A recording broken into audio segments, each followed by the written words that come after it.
Okay. Good afternoon, everyone. I'm Deanne Jones, the Director of RSA, the Oklahoma State Department of Education. And we are going to just kind of review third grade promotion and pathways today. I'm going to go ahead and share my screen so that you can follow along on the agenda.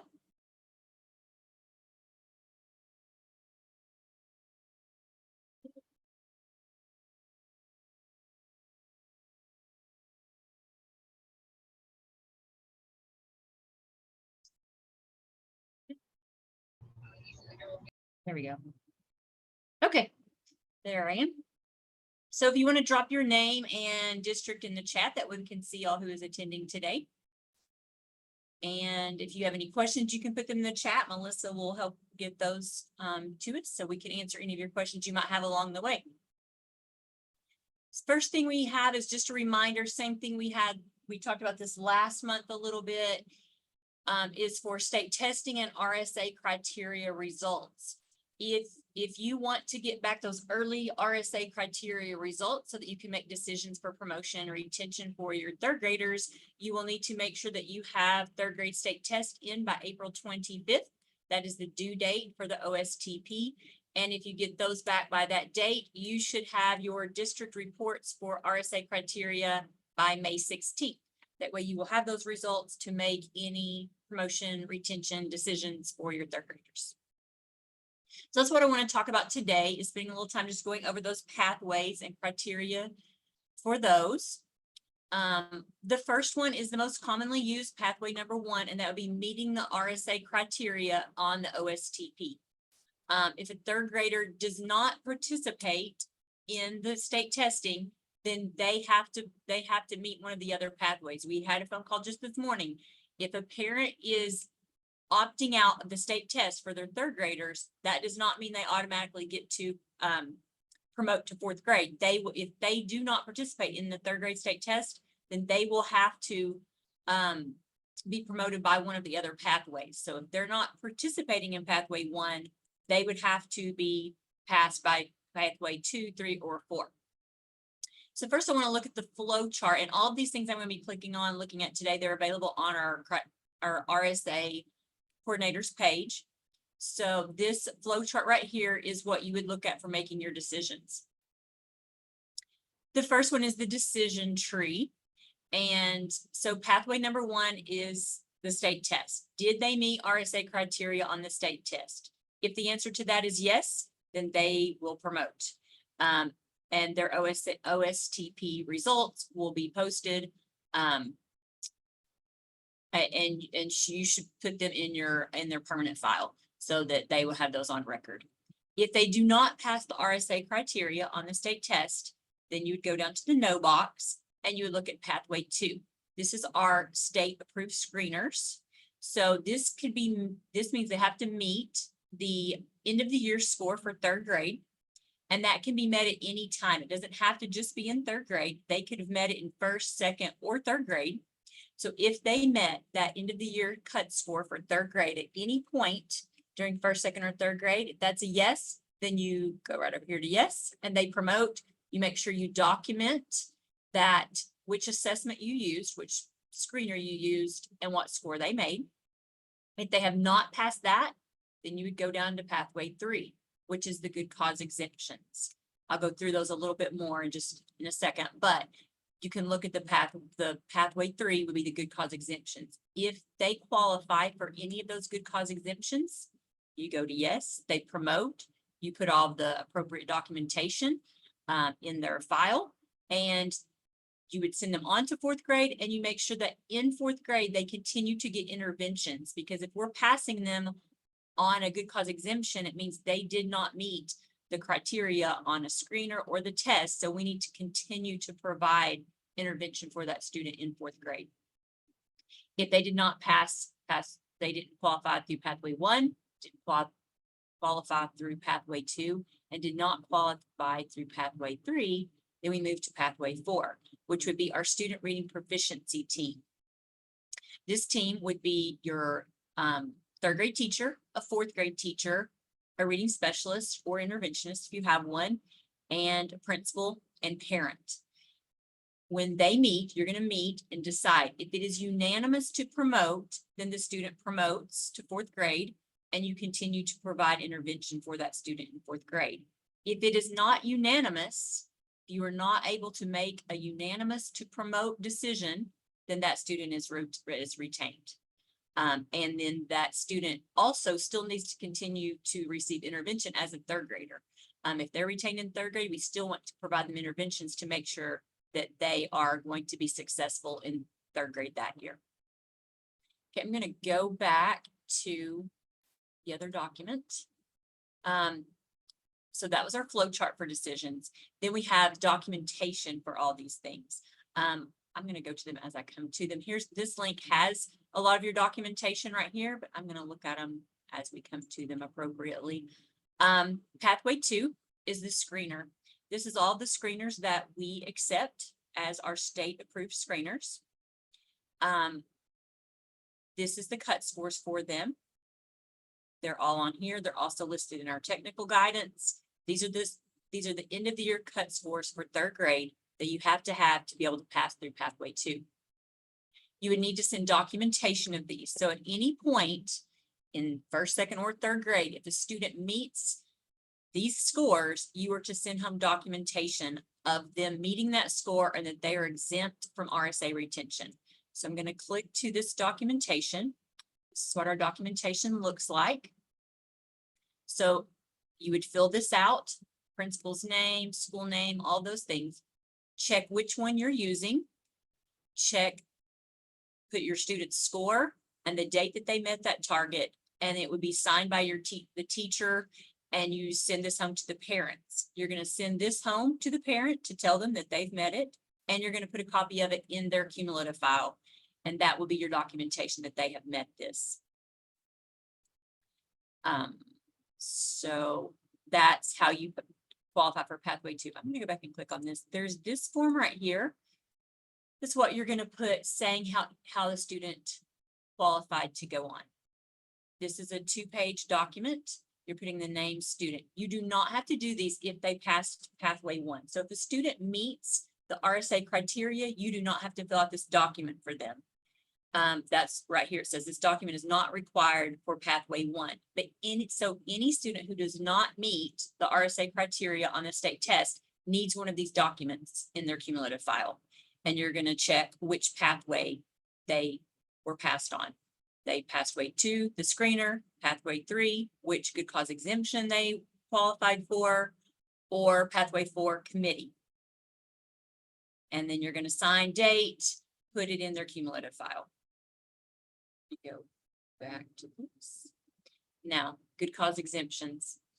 There are 7 good cause exemptions that students could qualify for. So,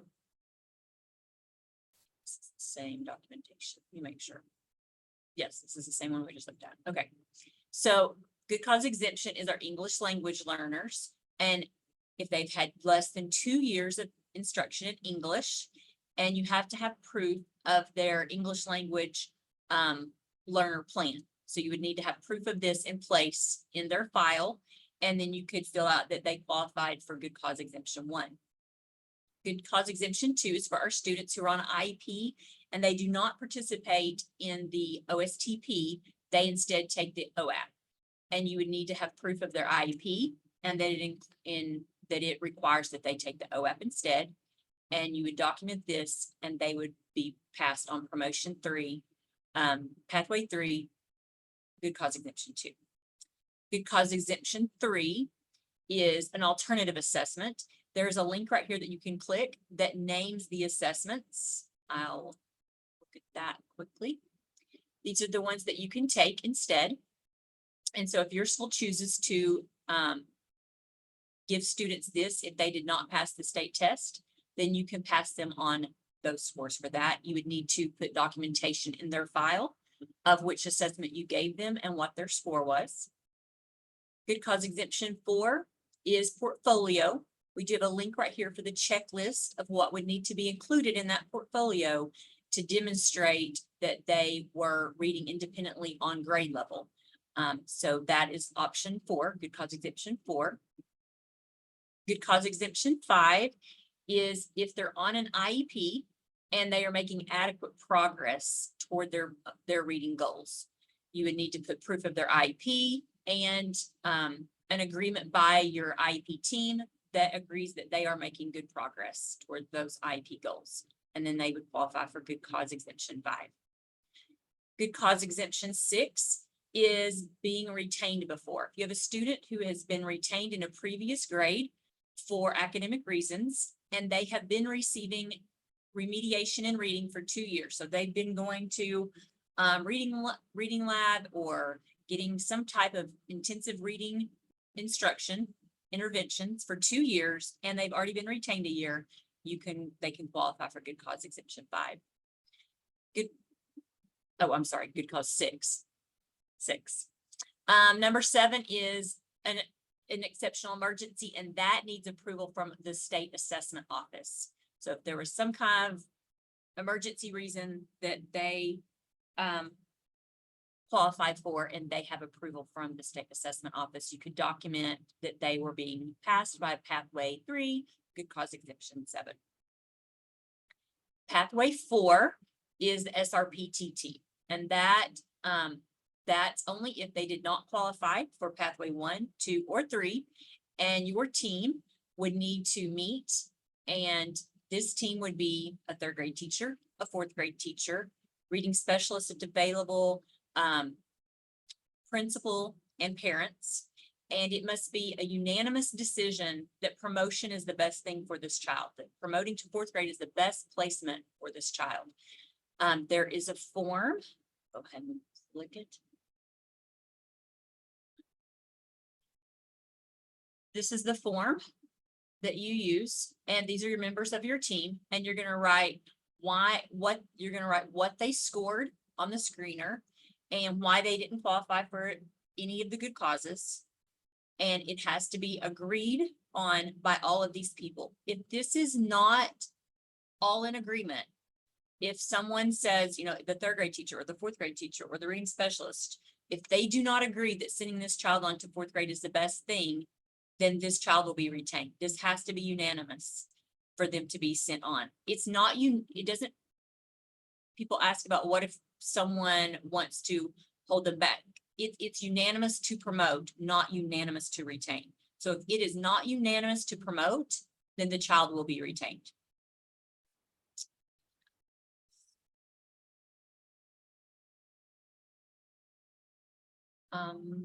Do we have any questions about that? I know that can be a lot of information all at once. Have any questions? Most of the questions we are able to get through. I know we've had several ask if we needed to use the forms that you're going over now, or if they can use their own. We've taken a great deal of care and gone through our legal department to ensure that the forms here meet all legislative requirements. It is really, you really do need to use the forms here. There have been a lot of legislative changes over the years. If you're using previous forms, sometimes you might not be up with the most recent legislation. So we would really recommend just to protect yourselves that you are using those forms. One of the questions is if a student is, or do all students going to 4th grade need to have this documentation completed? So if a student passes the state test, then they do not have to have that documentation. But for any student who did not pass the state test, you do need to fill out that form that shows what other pathway they passed on. So the only students, you would wait till you get your RSA criteria results back. You have your list of students who did not pass the RSA criteria, and then you do need to fill out that form for all of the students who did not pass the RSA state criteria. On the forms, like Melissa said, we know that ours have all of the requirements in them. I know when I was in a district, I like to take that form and maybe kind of put my school logo at the top, or, you can adapt it to something that makes it be your school brand or your school logo, but you do not want to take out any of those requirements. Those are things that are required to be in your documentation. So you don't want to mess with too much of that, but I would say it's fine to adapt it to make it, put your school name at the top or your mascot or your logo or something like that, that just makes it feel more original to you, but you want to make sure you leave all those major pieces in there. Okay. Anything else, Melissa? Sure. You want to talk a little bit about summer school and how can students attending summer school possibly demonstrate ability to move forward? Okay, sure. So if you have a student who maybe is really close on this, they did not make the state test score, but maybe they're really close on the screener, they would be a great candidate to do your summer reading academy or summer school, whatever your school is providing. And you know, they come to your summer school for 4 weeks or however long yours is, and you can give the universal screener again at the end of summer school. And if they meet the end of the year 3rd grade score at that time, then you can still go ahead and use pathway 2 to promote that student to 4th grade if you think that is the best placement for that child. But that way you can, that gives them another chance. It gives them a little time for some intensive remediation right there in the summertime. And then you can use that end of summer school score to use to promote them by pathway 2. So that would be a good option for some of those kids maybe that are right on the bubble, but you really think it's best for them to go ahead and go on. That way you have that option of waiting and testing again at the end of summer school. One other question that's coming up is, do all meetings have to be in person or not, or can they be a phone or virtual? And this is something that was started off with COVID. We did recognize that there needed to be a virtual option. That's still relevant because sometimes we do have families that have a hard time getting in there. The most important part of that is making sure that it is, whether it's in person or a phone or video conference, that the family is seen as an equal partner of that meeting, that it's not just the school saying, this is what we're doing and you have no say in it. That would be where we get the most calls from families saying, this is what the school's doing to us, that type of thing.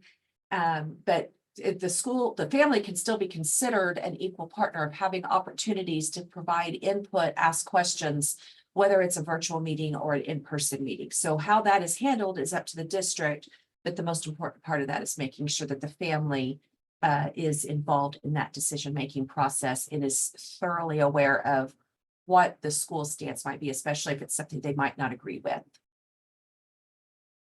Add on to what Melissa just said, I would say also that comes back to early communication. Like, I know we're getting really close to maybe parent-teacher conferences, maybe this week. I know a lot of people are having them. You need to be having those conversations right now so that it doesn't come to May and then they're calling us saying, the school didn't tell us there was a problem. And I was surprised when this happened in May.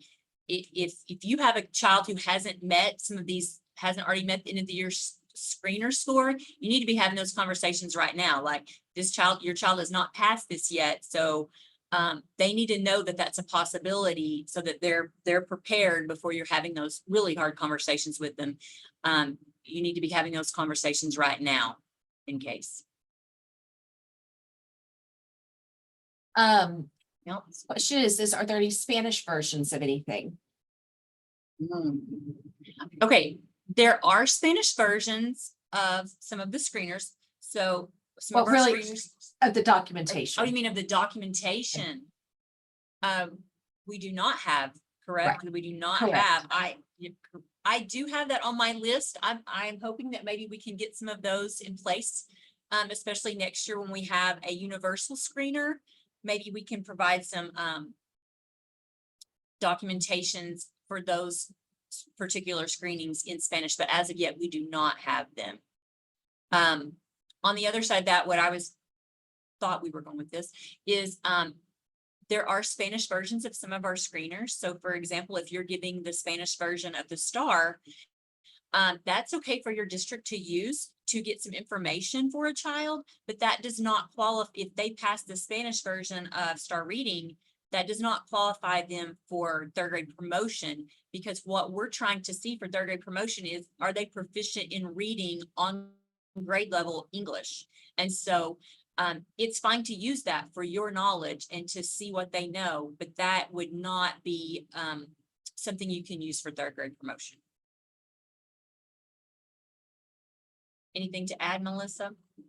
No, I think that's correct. We don't currently have that. We are working to see if we can. We've been told in the past we can't. We're trying again to push for that.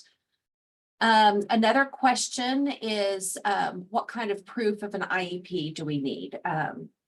Really, we've usually just, I mean, it's a huge, thick document of the IEP, but in that cumulative file, you know, we did, the proof of the IEP could just be the document, the signature page, or the beginning page of that IEP is there.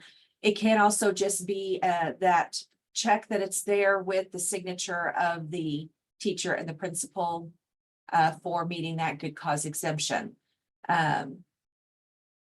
You know, it's the cumulative file is that student's file, so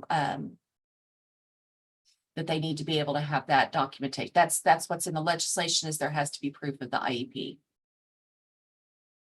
Let's see, is there any update on which screener will be provided for free to the districts?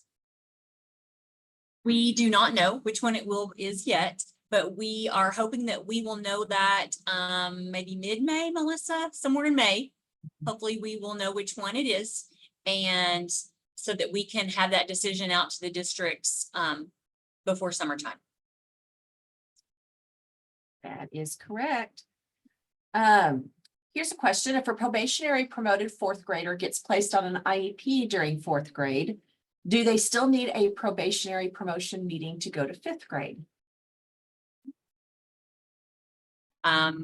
Okay, Melissa, you're gonna have to Would tell you me like to kick that back to me? Well, Perfectly fine. I think I will. So no problem. That's if they're then on an IEP, then no, they don't need to continue to have that probationary promotion to go to fifth grade. We would just that IEP meeting would suffice for that meeting at that point, because they would now be having something specific to determine their needs. And probationary promotion would normally only be non-IEP students. So at that point, no, they don't need that to continue moving forward. Same thing would go for IPRIs. So if they get on an IEP in fourth grade, then you would no longer have to fill out an IPRI for them, because their interventions and goals would just be on their IEP. Another question is, would you address the promotion or retention of a third grade student who is on an IEP, but who has not yet been retained? Not been retained before. Not been retained before, but they're on an IEP. Yes. So you can still go ahead and pass them on if they're on IEP and they're making progress toward their goals, even if they haven't been retained. I know that what maybe a few years ago, that was a rule that even IEP students had to have been held back before, but that has been changed in the legislation. So now if they're on IEP, they do not have to have been held back before. So you could go ahead and use that good cause exemption and send them on. But it still would be a choice. Is that right, Melissa? I mean, it wouldn't be an RSA retention. If you choose to go ahead and hold back an IEP student who has not been held back before, that would be a district level choice to make that choice, but it would not be considered an RSA retention. It would just be a district level retention. Is that all correct, Melissa? Yes. Okay. Let's see here. Let's see, there's a couple of questions about the bill, Senate Bill 1906 about RSA, just wanting an update. We really don't know a whole lot to give you an update. I know that 1906, for those of you that are not aware, is authored by Senator Pugh, co-authored by Senator Young and Representative Baker. It has passed the Senate committee, Education Committee. It has not yet been heard on the Senate floor. It would have to be heard on the Senate floor by the end of this week to still be viable. And what it essentially does is it has some major changes to RSA. The biggest that we've seen is removes all retention requirements, focuses a lot on teacher training and the intervention piece of this. So I do know that they did strike title in the Education Committee. Basically, what that means is that all of the language is eligible for editing, that they could completely change the entire intent of the bill. It basically makes it very wide open to do anything with. So I've heard a lot of mixed reviews as to whether they think this would pass or not, or even pass in its current form or not. So really, that's all we know. We don't know a whole lot else other than it's something that we're still watching to see what happens with that, if anything. So as soon as we know more, we will certainly let you know. Another question that is coming up is about the statewide screener that we've been talking about. We do currently have a request for proposal that is out, released, and we're receiving bids from different vendors for that. We do have a very strict process run through by our procurement agents, part of the agency, that does a review with a very tight rubric to determine what would be used there or not. Until that review process has been completed, anyone involved with that must sign a non-disclosure agreement. So in other words, we're not able to discuss that review while it is out, to make sure that this is a fair and impartial review for those screeners. So when that is out, like Deanne said, our intention is to have that out and to the board for approval by about mid-May, so that we have the summer to make sure that districts are well aware. One of the questions that's come up is, do all districts have to use this? This would be provided, the OSDE would cover the cost of this screener. So any district using the screener that is determined through this review would be provided at no cost to the district. However, districts may still choose to pay for their own screener that is on the approved list. In other words, if the screener that's determined for that statewide screener, the district chooses they don't want to use this screener, they may pay for their own as long as it's off of that approved list. But we'll make sure that, again, additional information is out about that. A question is, would math be a portion to that screener? We have, as far as we know right now, the RFP would be covering the literacy portion. We are interested in seeing if math could potentially be a part of that as well, but that would have to be a completely different procurement process and review process in looking for any kind of math. And the other question is coming up with OKMTSS on Ed Plan. I've had several people asking if that would be required of every district. Would that take the place of the IPRI next year? We are making sure that this could, for districts using OKMTSS on Ed Plan, that could take the place of that IPRI, that documentation, so that you're not having to do paper documentation in addition. However, it is not at this time required for districts. So if you are not using OKMTSS, you would need to use the paper documentation like we have in the past, like we're doing right now. And that you do have that option. So that would be one of the benefits of using that, is keeping everything in one place. Things would transfer more easily from district to district, not having to do all that paper documentation, but it's certainly not required at this time. So, okay, I think that hits this questions about that I'm able to answer at this time about the statewide screener and about Senate Bill 1906. There is a question, Deanne, for you about the list of approved professional development, and will there be any expansion to that list? We will still allow some other vendors to apply for that. We are working on putting a link out maybe by the end of this week onto the website where vendors can go on and apply. So the process is a request for information. We'll have a link out with what information we have to have from vendors, and the vendors can apply. We review them. It goes to follow a rubric, and if they are approved, then they will be added to that. We're looking at having two times a year where we would approve these. So hopefully we get the link on by the end of this week, And if we do, we would have maybe till April that vendors could apply, and then we would have them approved before school lets out, so that you could look at what training would be available for you to use for your reading sufficiency funds.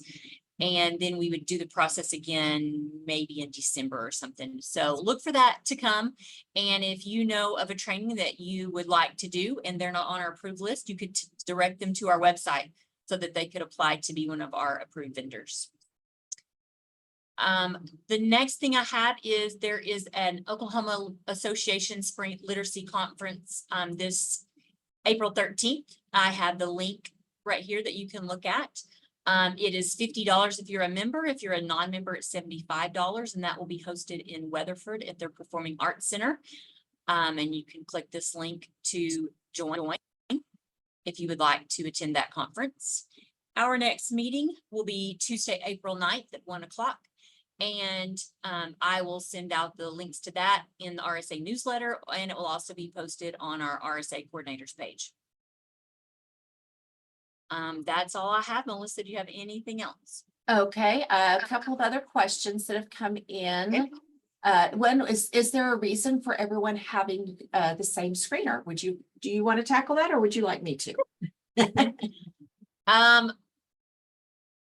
So if we're going to have the statewide screener, and obviously for you, for districts, the advantage would be that it's not going to be on your own dime anymore. So if you choose to participate in our statewide screener, it would be at free cost to the districts, because that would be paid for by the State Department of Education.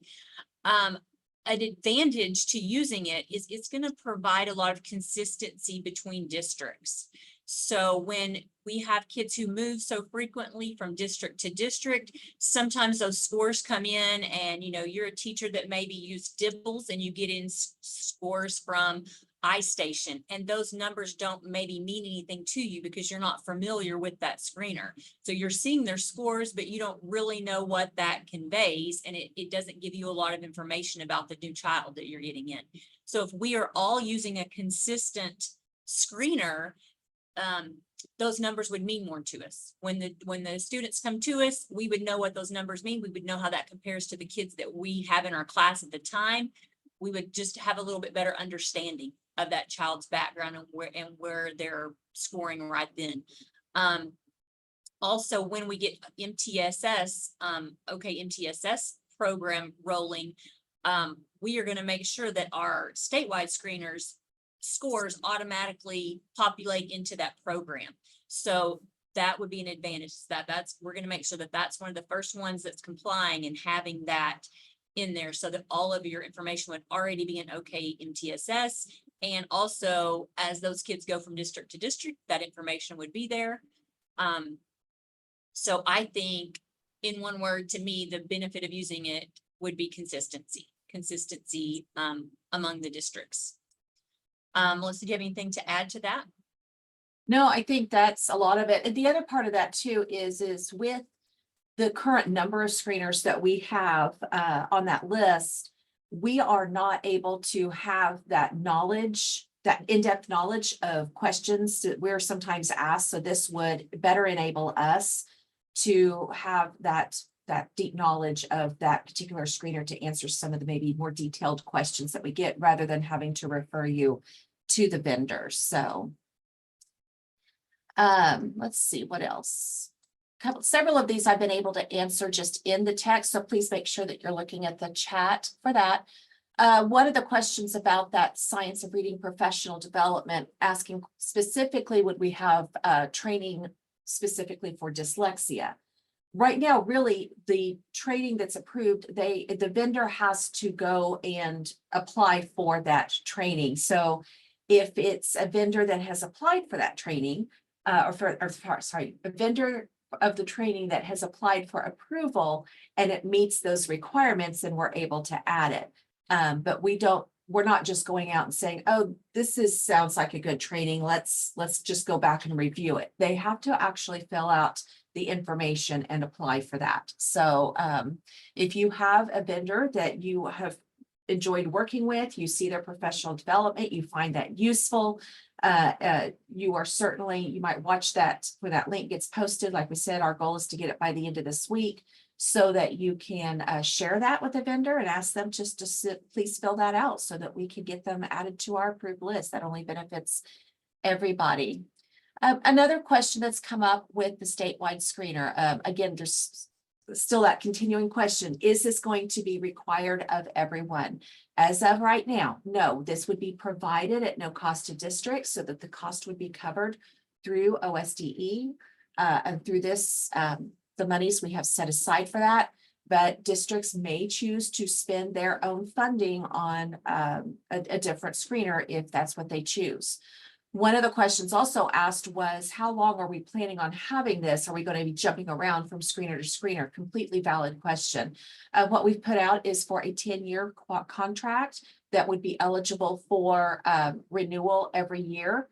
The reason that we have that caveat in there is if something is not working, if they're not fulfilling, the vendor's not fulfilling their portion of the contract, we do have that option of basically firing them so that we're not stuck into it for 10 years if they're not doing what they had said that they would do. But the intention is we want something that would be in place that becomes really more part of our culture that we can all work around and use and feel confident in that would not be something that would be consistently changing. Let's see here. Trying to see what else. Question, if RSA funds are used for science of reading professional development stipends, is that limited to grades K through 3? The statute actually addresses that this is eligible for pre-K through 5th grade. So any teacher working with students in pre-K through 5th grade would be eligible for that professional development or stipends associated with that, with RSA funds. Let's see, will we be offering more letters training? That's always a question that we're asking. The Science of Reading Academies, we are still working with those, but it's more through the OSDE Connect, through a course that we've developed through our literacy communities of practice, and we certainly are enabling those to continue. For additional letters training, we would have to have additional funding allocated for that. And I have not heard from leadership if that is going to be allocated or not. The other thing is that we would have to also put that out for bid. So whether it is through letters or any of the other companies, there's many companies that provide good in-depth training like Letters does. So some of the ones that we have definitely reviewed could include the top 10 tools for teachers with the 95% group, or AIM Pathways for Proficient Reading with AIM Institute. There's multiple out there. I just know that those are some off the top of my head that we have definitely looked at and approved through our Science of Reading professional development.